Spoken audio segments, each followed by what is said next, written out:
what does it mean to be human? Some people would say it means to be an individual distinguished from other animals by superior mental development and power of articulate speech. But is it really that simple?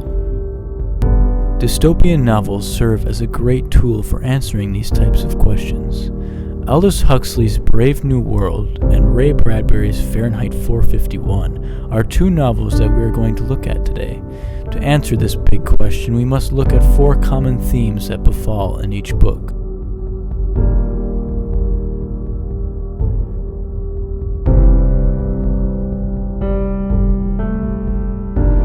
The mutability and/or eradication of the past,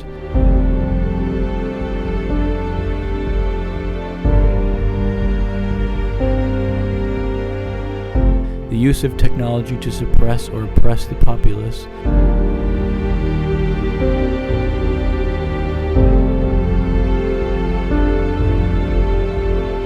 the subversion of religion and spirituality for oppressive ends,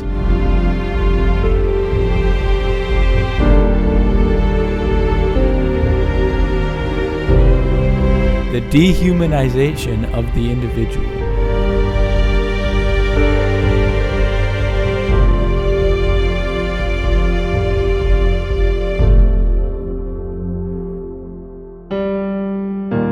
Through the reading of these novels, we begin to see how a society could react to such oppressive circumstances.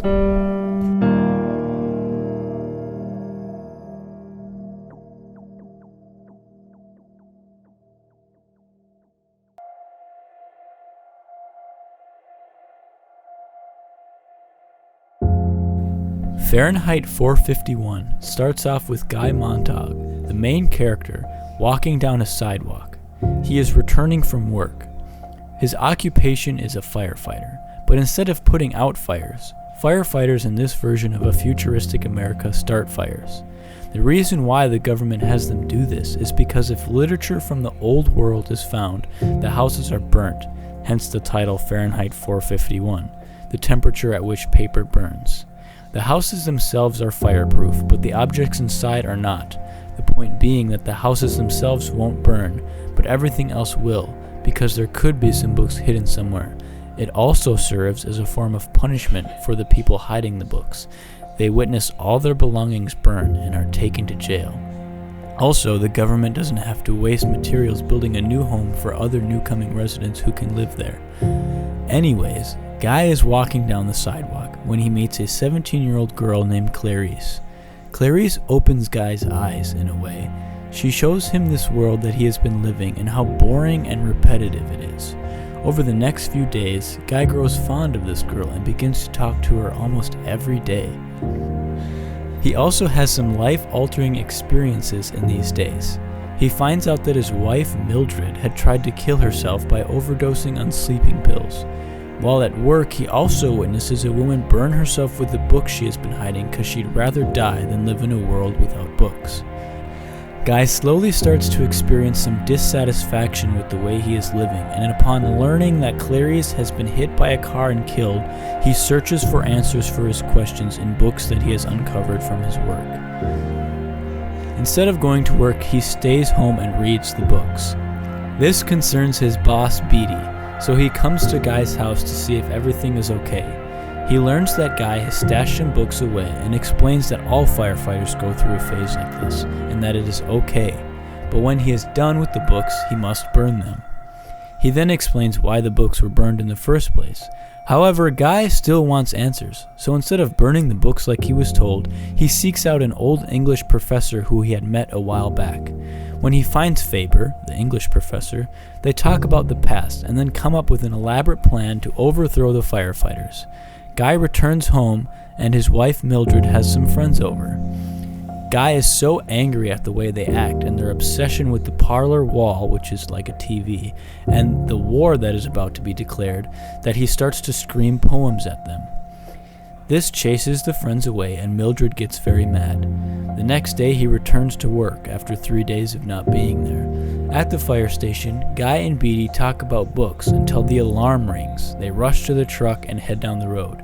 Guy realizes that it is his house that has been reported and that his wife Mildred had betrayed him and reported him to the authorities. Guy is forced to burn down his whole house and then is arrested. Guy is furious with this, and so he uses his flamethrower he had to burn his house and burns Beatty with it. Then he knocks out the rest of the firefighters and flees the scene. He then gets into a fight with a mechanical hound, a robotic dog that has numbing poison. In this fight, Guy ends up with a numb leg, but manages to destroy the hound with his flamethrower.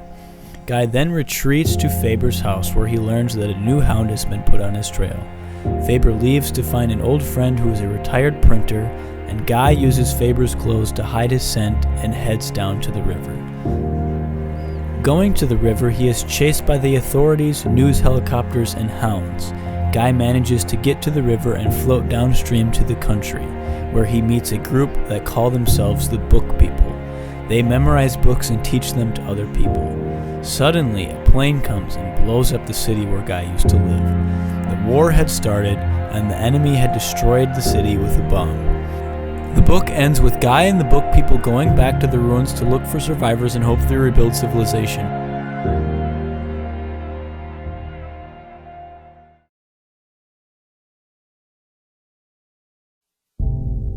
While these two dystopian novels both play out in their own respective ways, they share very important themes. The first common theme that we will highlight is the mutability and eradication of the past.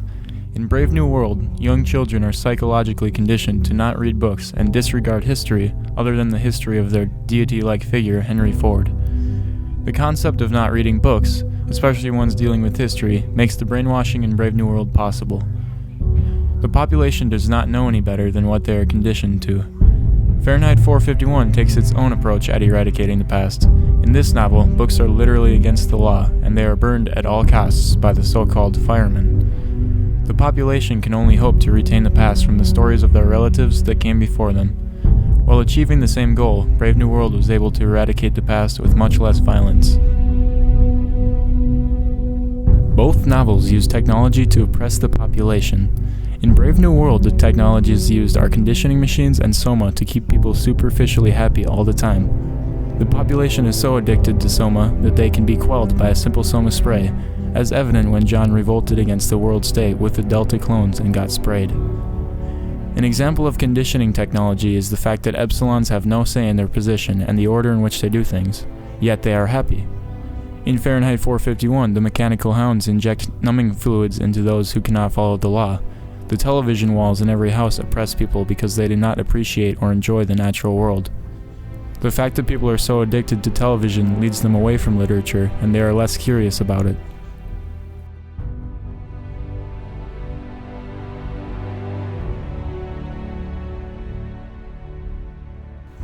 The next theme is the subversion of religion and spirituality for oppressive ends. In Brave New World, people do not have a choice but to worship Ford. If everyone believes in one God, then there will be no conflicting viewpoints. People do not even think to worship any other god, and there is no spiritual curiosity at all. Because of the lack of literature, there is no access to other religions. On the other hand, in Fahrenheit 451, most people do not have religious beliefs. The people who do have religious beliefs are the ones hiding literature such as the Bible. In both novels, because people lack a spiritual leader, they turn to the government for their leadership and guidance. The government gains power from this concept.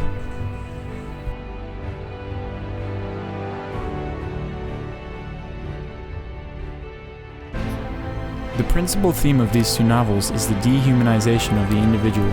All other themes are counterparts of this one. Brave New World shows us this theme in plain sight. Embryos are literally created in test tubes and are not unique in any sense. The processes of conditioning make humans lack creativity, deep feelings, and emotions. Controllers are also able to change individuals' personalities in order to fit them more for their roles. The society's motto is community, identity, stability. While this motto sounds positive, the identity aspect comes from everyone being identical, and there is only stability due to the lack of individualism. When it comes to Fahrenheit 451, this theme comes into play because when most individuals are constantly watching television, they will lack uniqueness. The reason why the government banned books is that people had too many opposing viewpoints. This ban was intended to make the population on the same page, if you will. But this does not allow for humans to have their own opinions, which make them who they are.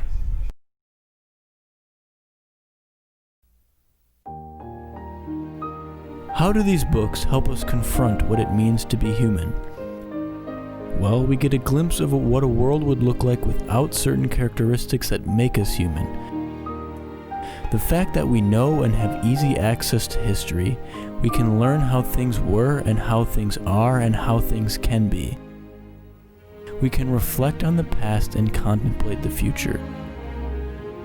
We have the freedom of thought and creativity. These books show us what a society would look like without these things. They also show us how manipulated we are by technology, especially in today's world, although not to the extreme that these books go into, but it certainly is prevalent. Dystopian literature allows us to look at ourselves and see how we choose who we follow.